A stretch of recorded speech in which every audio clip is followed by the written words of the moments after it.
I woke up at 6:30, just like I always do. Some habits never leave you, especially after 40 years as a nurse. Even after retiring 7 years ago, my body still rises with the rhythm of early shifts and quiet hallways. The Sunday sky outside my window in Lakeview was gray, heavy with October's chill. Typical. I wrapped my robe around me, slipped into my slippers, and walked toward the kitchen. The kettle hissed to life, and I opened the fridge to grab the shopping list I'd taped up the night before.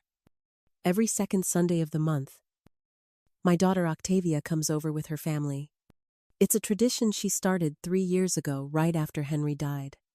"Mom, you need to spend more time with your family," she said. Her tone was soft, but there was something rehearsed behind it. Polished concern, like she'd read it in a magazine article about caring for aging parents. Still, I agreed. What else could I do after finishing my tea? I got dressed and grabbed my bag. The Fresh Mart supermarket was a short walk, 10 minutes. If I didn't dawdle, I never take the bus on weekends. Too noisy. Teenagers yelling. Strollers squeaking. Parents sighing. No. Thank you. I prefer the silence of my own footsteps. In the store, I moved with purpose. Chicken Octavia doesn't eat beef. Barnaby hates pork. Vegetables, potatoes, carrots, onions. At the cheese section, I paused. Cordelia likes sharp cheddar. Felix prefers that awful processed stuff. I grabbed both. At checkout, a young mother stood ahead of me. 2 kids tugged on her sleeves, begging for candy. She looked exhausted. I remembered Octavia at that age, tantrums in public, shrill screams when denied a toy. Back then, I thought I had it rough. I had no idea what rough really was. Once I got home, I started the prep. The chicken needed marinating. The casserole had to cook low and slow. I chopped, stirred, seasoned. Cooking calms me. It's quiet work. Work that listens. But my mind wandered. Octavia and we used to be close. That started to shift when she turned 30. First, the little things. My clothes. My books. My friends. Then came the suggestions. How to rearrange my living room. Which doctor to see. What vitamins to take? All under the banner of help. But what really changed everything was Henry's death. She stepped in like a new head of the family, gave orders, checked in, not to ask how I was, but to make sure I wasn't messing things up, like I was a misplaced folder she needed to organize. But I've lived. I raised 2 children, worked in an ER where panic had a name and a face. I buried my husband, and still I stood. I didn't need to be mothered by my own child. Damien, my son, lives out of state. He visits once or twice a year. I don't blame him. He and Octavia never got along. Too different. He stays out of the crossfire. Smart boy. Around 2 p.m. Octavia called. "Mom, Barnaby and I aren't bringing wine. His stomach's been acting up." "All right. Tea or coffee tea?" "Of course. I can't do coffee after 4. She paused. "Buy something sweet. Felix said you always just have crackers." I bit my tongue. I bought those crackers for Felix. He used to love them. Tas de change. I guess. One more thing. Mom, Cordelia's on a diet. For prom, don't be offended if she doesn't eat much. Cordelia is 16. Slim as a whisper.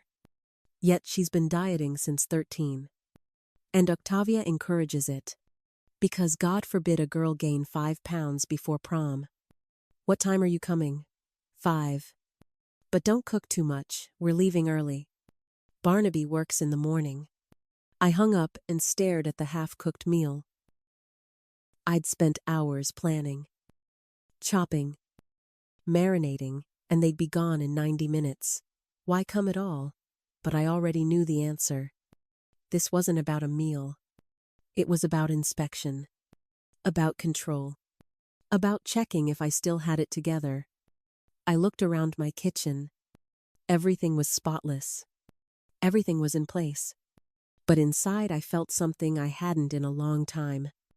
A quiet burn, like a pot just beginning to boil. And I knew. This evening wouldn't be like the others. By 3:30, I was on my way back from the store. A paper bag swinging from my wrist. 2 types of cookies, chocolate chip and oatmeal. Felix could choose. I wasn't going to make the same mistake twice. The wind had picked up, tossing orange leaves across the sidewalk. They skittered like nervous thoughts. Inside, I laid the table. I pulled out the good tablecloth, the one Damien bought me years ago, and the delicate dishes from our wedding set. Octavia called them provincial. I called them mine. The chicken was browning perfectly. The potatoes golden. A faint sweetness drifted through the air. Carrots roasting in a honey glaze. I put out homemade jam and the thick-rimmed teacups Octavia hated. Old-fashioned. She'd call them. I called them familiar. Then I slipped into a dress. Dark blue. Modest. Not trendy. Octavia said it aged me, but I liked the way it felt. I brushed my hair, added a touch of lipstick, and took one last look around the house. Everything was in place. At 4:50, the car pulled up. My chest tightened, same as always.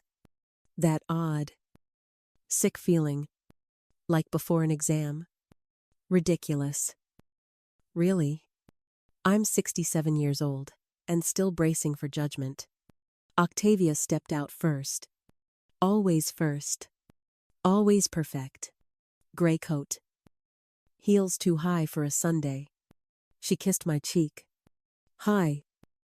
Mom. You look tired. I'm fine, I said. Barnaby followed, nodding respectfully, wearing his ever-reliable jeans and windbreaker. Cordelia trailed behind, stylish and glued to her phone. Felix was the last out. He rushed over and hugged me tightly. Is Grandpa's chair still here? Octavia asked, peering into the living room. It's where it's always been. We talked about that. Remember, it makes the room feel like a museum. I said nothing. Henry's chair stayed. Period. Dinner's ready, I said, motioning toward the table. Everyone sat. Cordelia didn't look up from her screen. Felix examined the photos on the mantel. Barnaby admired the new curtains. Octavia, of course, zeroed in on the tableware. This pattern is really outdated. Mom, we could get you a modern set for New Year's. Something Danish. Clean lines. I like these, I said simply, plating the food. Barnaby shifted in his seat. Uneasy. Denmark is nice, he said cautiously. But this is nice too. Right. Cordelia. The girl nodded vaguely. Still scrolling. Dinner was served. Chicken tender. Juicy. Potatoes crispy at the edges. Vegetables sweet and earthy. My timing was perfect. Delicious. Grandma, Felix said, already reaching for seconds. Don't overeat. Octavia snapped. You've been putting on weight lately. Felix's face dropped. His fork hovered, then lowered. My chest ached at the sight. He's 13. Growing. He needs food. But Octavia's always watching everyone's body. Everyone's choices. I'll have more, Cordelia said suddenly. Surprising us all. You're on a diet. Octavia reminded her. I ran 5 kilometers this morning. I can eat a little. I placed another helping on her plate without saying a word. Cordelia was like me at her age, tall. Thin. Trying to stretch into her own skin. The only difference, I had space to grow. She had a mother, measuring every inch. A silence fell. The kind that isn't quiet. Just heavy. Octavia broke it. As always. I was talking to Sarah Miller. She began. She's with a real estate agency now. Says houses in this neighborhood are selling well. And I asked, just thinking, this house is too big for one person. Expensive. Drafty. There are lovely apartments for seniors. Concierge. Medical staff. It's something to consider. I placed my teacup down just slightly harder than necessary. I'm not moving anywhere. Mom. Be reasonable. What if something happens? We can't always get here quickly. Nothing will happen. You can't know that. Anything can happen at your age. Barnaby frowned. Maybe this isn't the time. When is the time? Octavia snapped. We're adults. We need to plan. I stood. I'll make tea. In the kitchen. I breathed. Slowly. In through the nose. Out through the mouth. Counted to 10. Then 20. I wasn't angry, I was boiling. She wasn't visiting.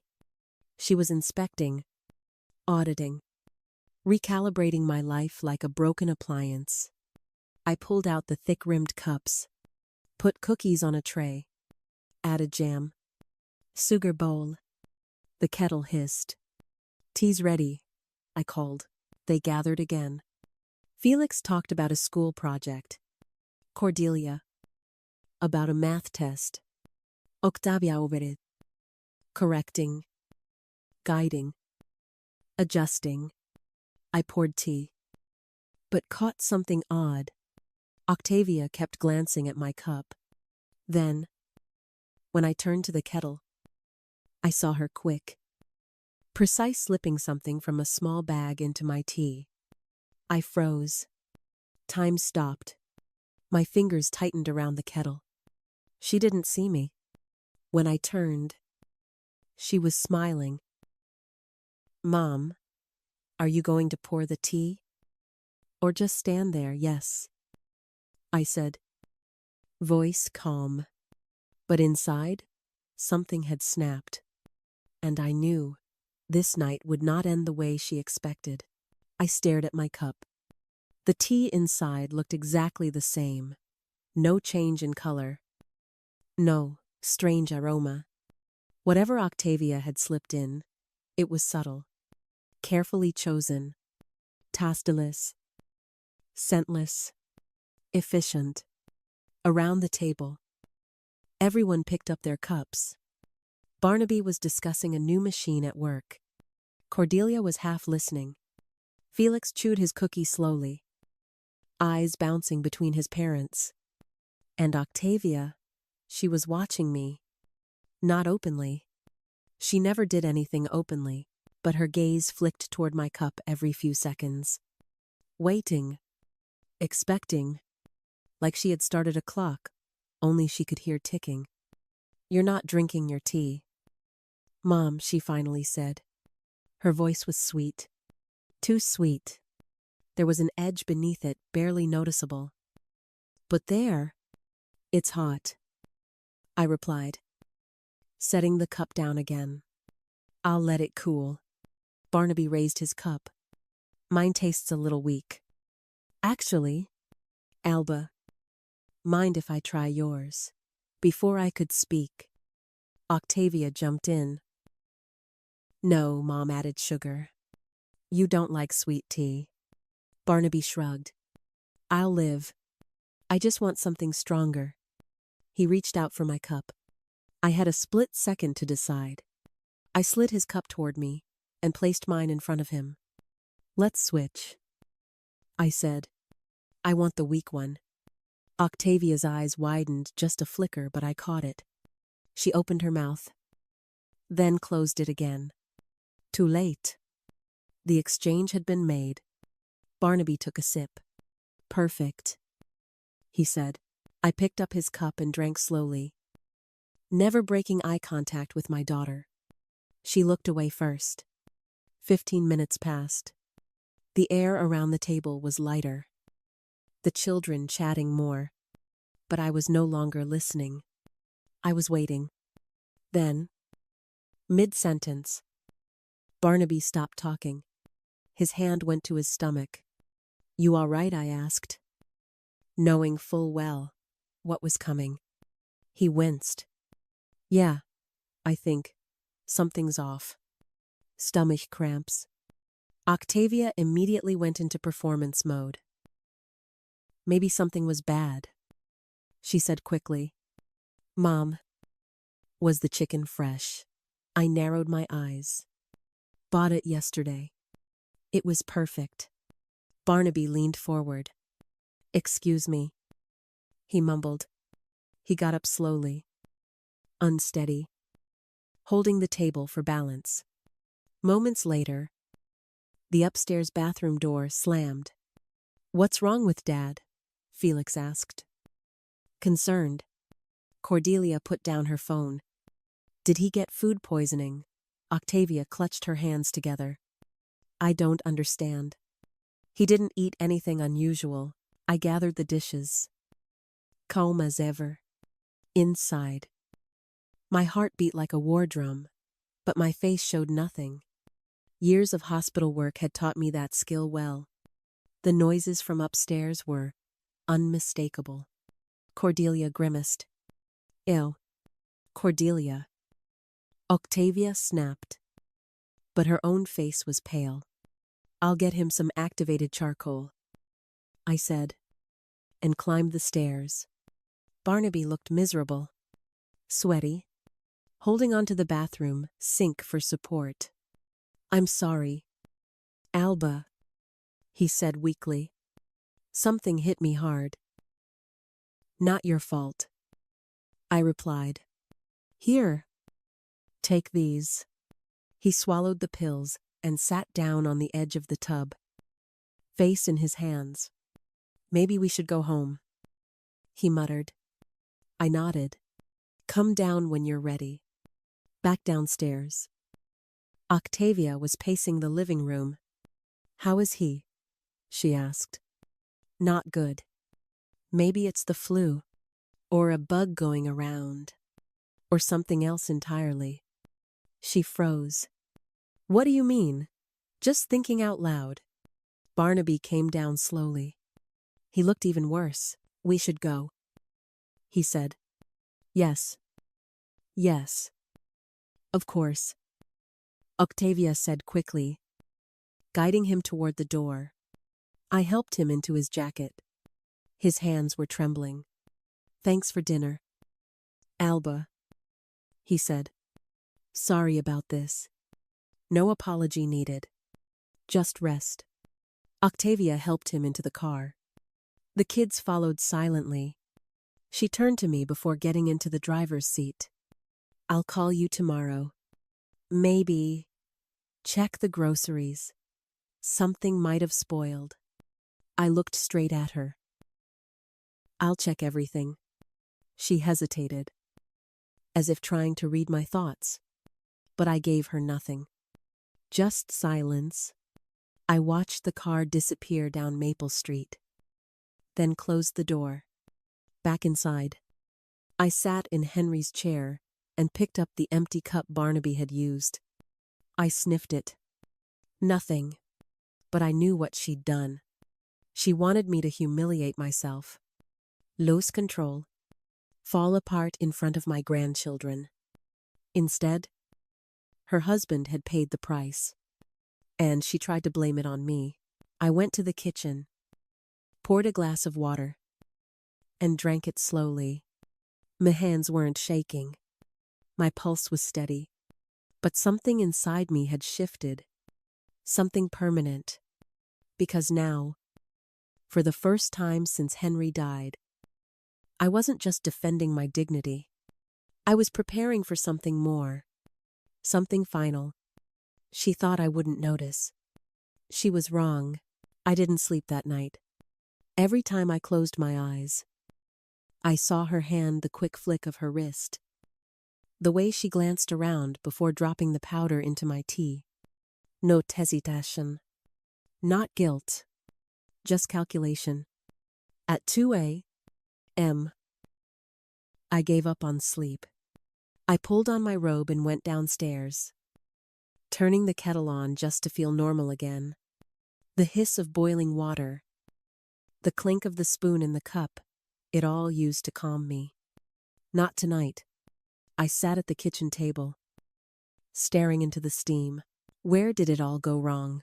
Octavia had once been sweet, brilliant, determined. Yes, but still kind. A little girl with golden curls and big gray eyes who used to fall asleep in my lap.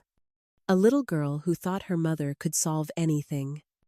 Somewhere along the way, that girl disappeared. I thought about her childhood, how Henry doted on her, how we gave her everything. Maybe too much. She learned early on how to get her way, how to perform, and how to punish those who said no. I tried to raise her with values, compassion, respect, but I was tired. I worked night shifts, 12 hours on my feet. When she pushed, I gave in. When she cried, I softened. It was easier. Maybe that was my mistake. By morning, I'd made a decision. Not revenge. Not kite. Clarity. After breakfast, I opened the safe in Henry's study. Everything was still where he left it, organized. Labeled. Clean. One folder caught my eye. Mortgage. Octavia. I pulled it out and spread the documents across the desk. 3 years ago, she and Barnaby bought their dream home. A charming house in a good school district. But they didn't have the money for a down payment. So we stepped in. Henry and I became co-signers. We contributed $75. Zero from our savings. An investment in our grandchildren's future. She said. They promised to repay it. $5,000 a year. So far, we'd received 10. That folder held all the details, bank statements, legal agreements, and most importantly, the guarantee clause. I reread the terms slowly. The guarantor that was me could revoke their sponsorship with 30 days' notice. A cold calm washed over me. I didn't have to scream. I didn't have to accuse. I didn't need to stoop to Octavia's level. All I had to do was sign a form. At noon, the phone rang. It was her. Hi, Mom. How are you feeling today? Fine. That's good. I was just worried. After yesterday. You didn't feel unwell, did you? No. Why? Oh. No reason. Just checking. So she wasn't sure if it had worked. She still hoped I hadn't noticed. I'm glad Barnaby's feeling better, I said. Me too. Probably just something he ate. Perhaps. She paused. Fishing. Well? Okay. Just calling to check in. Love you. Goodbye. Octavia. I hung up. She was circling, testing, trying to figure out whether I'd caught her. She had no idea how deep she'd gone. I returned to the documents. Did some calculations? They still owed over $230. Zero on the house. Their combined income was barely enough to cover the monthly mortgage. Without me, they'd likely be forced to refinance or sell. And my $75. Oh, oh, zero. Technically, I could demand it back. Anytime. But I wasn't after money. I was after boundaries. That afternoon, I downloaded the withdrawal form from the bank's website. I printed it out, filled in every line carefully. My handwriting was steady. No trembling hands. No doubt. I packed my documents in the leather folder Henry used for important meetings. My ID. Income proof. The original loan agreement. Everything was ready. Tomorrow, I would go to the bank. The official part would be simple, polite, bureaucratic. But the meaning, it was louder than any scream. I looked around the house. My home. My sanctuary. My independence. Octavia had tried to turn this space into a stage. Her performance of concern, her manipulative rewrites of love and duty, she had failed. And now, I would take the pen. I would write the next chapter. One where respect wasn't optional, where silence didn't mean submission, where a mother didn't have to beg her daughter to see her as whole. I folded the documents and placed them in the folder. Then I sat back in Henry's chair. The weight of the decision finally landing, but it didn't crush me. It steadied me. Because no matter how old we get, or how quietly we live, there comes a moment when we stop tolerating the slow erosion of our dignity. And when that moment comes, we don't shout. We don't plead. We sign. Tuesday morning came with a sharp chill in the air. I woke up before sunrise. Same as always. But this time, I didn't reach for the kettle. I didn't start the day with tea. I had something more important to do. I opened my closet and chose the navy blue suit I'd worn to Henry's funeral. Structured. Formal. Clean. I tied back my hair. Applied soft lipstick. And looked in the mirror. My face was calm. Me eyes weren't. They knew what I was about to do. I placed the folder into my old leather bag. Inside were the mortgage papers. My ID. The completed form. And a copy of the financial agreement Octavia had signed 3 years ago. It felt heavy. Not from weight, but meaning. At 9:15, I boarded the bus to Lakeview Trust. I could have taken a cab, but I wanted the time to think. Let the rhythm of the city slow my pulse. Let the sound of strangers remind me that I wasn't alone. Not helpless. Not forgotten. Just quiet and fully awake. The bank was in a stately red brick building. Marble floors. Brass rails. Soft classical music playing faintly in the background. Everything was designed to soothe. Everything said, "You're safe here." The receptionist smiled. "Good morning." "Ma'am, how can I help you?" "I need to speak with someone about a mortgage guarantee." "Withdrawal." "Of course. Please go to Office 5, Mr. Whitfield." James Whitfield looked exactly like the kind of man who worked in mortgages, gray at the temples. Well-pressed shirt. And a voice like linen, soft. But firm. "Mrs. Cray Rampton. Please. Come in. Coffee, tea?" "No. Thank you," I replied. I sat down and opened the folder. "I'm here to withdraw my guarantee for this loan," I said, sliding the documents across his desk. His hands paused over the keyboard. "I see," he said slowly. "May I ask what prompted this decision?" "Circumstances changed." "I understand. But I do have to explain without your backing. The borrowers may not qualify to retain the mortgage. This could lead to complications." I've read the terms. I said. I understand the risks. He adjusted his glasses, looking at the screen. You've been the co-guarantor since March 2022. The remaining balance is $228. Ling. Without your financial support, the bank may call the loan due in full. That is your decision. I said plainly. Mrs. Crarampton. It could mean the family, your daughter loses her home. There it was. The plea. The guilt. I didn't flinch. She made her choices. I said. Now I'm making mine. He hesitated, then pulled out a form. Very well. I'll need your signature in 3 places. I signed carefully. My hand didn't tremble. This will trigger a 30-day review. The borrowers will receive notice within a week.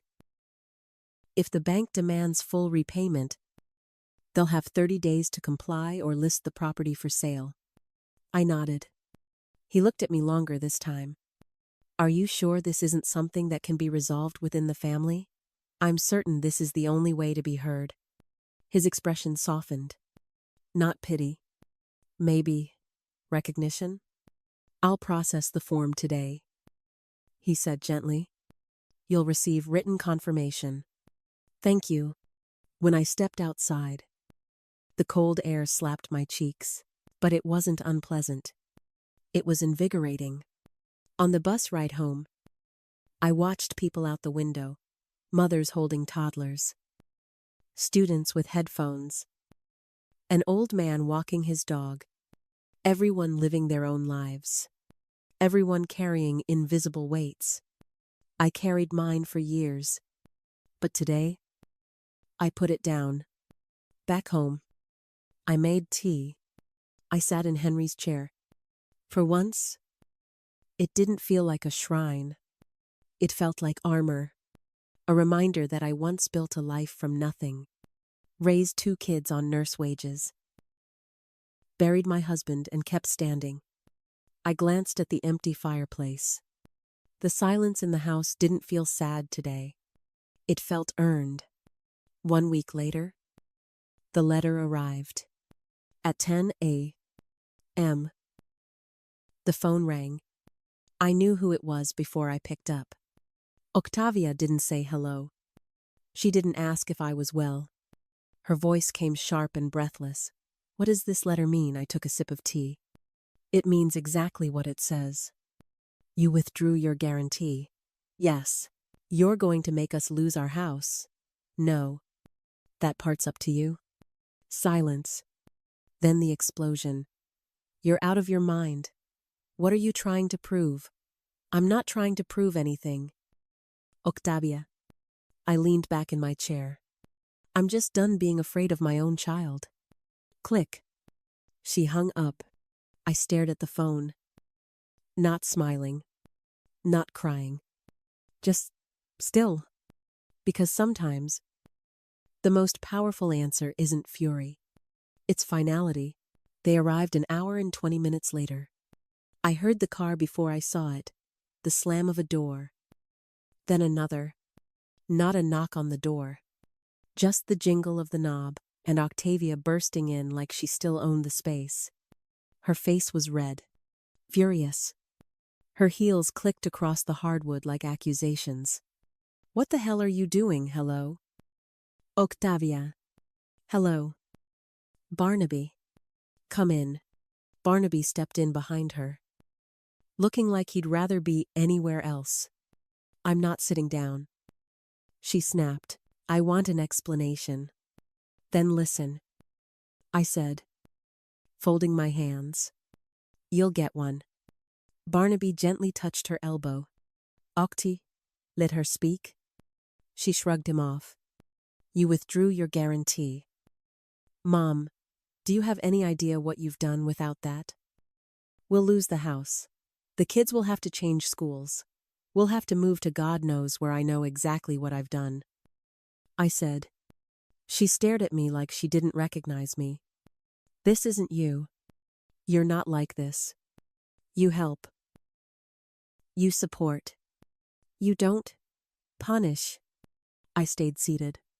Calm. Barnaby, I said, turning to him. Do you remember last Sunday? After dinner, he nodded slowly. Yeah, I got sick.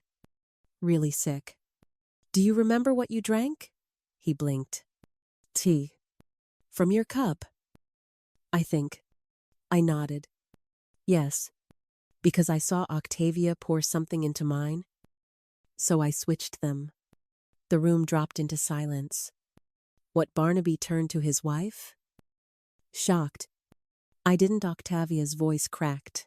It wasn't poison or anything, it was just something mild. Something to humiliate me, I asked.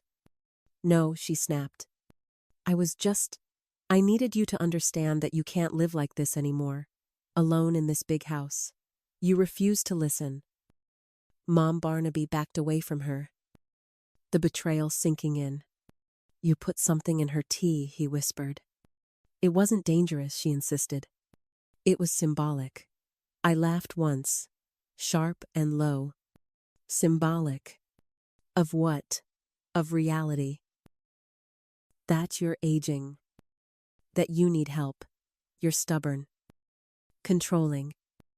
And reckless. And what are you? Octavia, I said softly. Compassionate or calculating. She stepped back. You're overreacting. You always do. No, I said, standing. For years, I underreacted. I swallowed your criticisms. I smiled through your advice. But this, you crossed a line. You're ruining everything over one mistake. One mistake, I repeated. You drugged your mother and let your husband take the fall. That's not a mistake. That's intent. Octavia looked at Barnaby for backup. But he just stood there. Still. Pale. I can't believe you did that. He muttered. I did it for us, she said. Voice rising. She won't move. She won't downsize. She won't listen. We could have gotten her into a place with care. Supervision. I don't need a keeper. I cut in. I need a daughter who respects me. Silence. Barnaby, I said. You're a good man. I'm sorry you were caught in this. He nodded, still not looking at his wife. And the children, she whispered. You're punishing them too. I'm not punishing anyone, I said. I'm removing myself from a dynamic that no longer serves me. You built your house with my help. But you built your life without regard for me. Tears welled in her eyes. Real or not. I couldn't tell anymore. We'll have to sell, she said. We can't afford to stay without you. Then you'll sell. Cordelia will hate me. She already resents you, I said. You push her like you pushed me. That landed. She sat down suddenly. Deflated. Why now? Mom, why this? Because it was finally enough. Barnaby cleared his throat. I think we should go. He helped her up. She didn't fight him. At the door, she turned back. Is this forever? I don't know, I said honestly. Outside, the sky was gray, but not storming. Just still. They drove off in silence. I watched until they were gone. Then I closed the door. My hands didn't shake. Because this time, no one would say, you're just imagining things. This time, I didn't doubt myself. I had been silenced for years. Now I was finally being heard. And the world hadn't ended. It had only just begun. November in Lakeview was colder than usual. The leaves had mostly fallen, and the skies stayed gray for days. My days passed quietly, tea in the morning, tending to my garden, reading, seeing old friends from the hospital. I kept busy. Not distracted, just present. I hadn't heard from Octavia in over a month. At first, I expected a call, a knock, even a cold email, but nothing came. She had chosen silence, believing, perhaps, that if she waited long enough, I'd fold, that I'd miss the sound of her voice, the way she filled a room with opinions and decisions. And to her credit, I did miss something. I missed Felix's hugs. I missed Cordelia's quiet smiles when she thought no one was watching. But I didn't miss the lectures. I didn't miss the fear. And that told me everything I needed to know. Barnaby called twice. Once, just to check in. The second time, to tell me they had sold the house. They're moving near the old factory district, he said. That was a far cry from Lakeview. Smaller homes, more modest lives. They'll adjust, I said. He paused. Cordelia's taking it hard. I didn't reply. How could I explain that pain, real as it was the cost of unchecked control, that when someone builds a life by holding others too tightly, the moment they let go, everything shatters. They'll find their balance, I said instead. 2 weeks later, my neighbor Martha brought the news. They moved, she said, sipping tea at my kitchen table. Closed the sale last Thursday. The boy looked sad. The girl angry. I nodded but didn't comment. Martha didn't know the truth. She didn't need to. That daughter of yours always looked so in charge. She added. She still is, I said quietly. That's the problem. That Saturday, the doorbell rang. I opened it to find Barnaby standing there, holding a bouquet of chrysanthemums. His jacket was worn, his eyes tired but sincere. Can I come in? Of course, I said. We went to the kitchen. I put the flowers in a vase, set the kettle to boil, and motioned for him to sit. It's quiet here, he said. It always has been. He nodded. Then, looked at me carefully. I wanted to say thank you. For forcing us to face things. Things we ignored for too long. I stirred the tea slowly. Octavia's angry, he continued. Still feels betrayed. But something's shifting. He looked down at his hands. She's not used to being questioned. But lately, she's been listening more. Arguing less. That's new. He smiled faintly. I think losing the house woke her up. Pain tends to do that. We sat in silence for a while, letting the warmth of the tea settle into our bones. Felix misses you, he said softly. I miss him too. Cordelia asked if we're still coming for Christmas. That word hit me harder than I expected. Christmas. A day that used to mean family. Togetherness. Henry in his red sweater, carving the turkey while I shooed him away from the gravy. And now I don't know yet. I said, fair enough. He stood to leave, but then paused. I didn't come just for tea, he said. I came to tell you you were right. I looked up. About everything. About needing respect. About setting boundaries. About love not being control. He rubbed the back of his neck. It's hard, living with someone who thinks love means managing everyone. I know, I said. He looked at me with quiet hope. If she tries to change, if she comes back with open hands. Not a checklist. Would you give her a chance? I'm not closing the door, I said. But I'm not opening it for guilt. Either. He nodded. That's fair. At the door, he turned once more. She told me something yesterday, he said. She said she's scared. Scared. You'll never trust her again. I didn't answer right away. Then I said, trust can be rebuilt. But not with words. Only with time. He smiled. I'll tell her that. After he left, I sat in Henry's chair, the one Octavia hated. I looked out the window at the bare garden beds, sleeping under frost. The earth was resting. But come spring it would bloom again. So would I.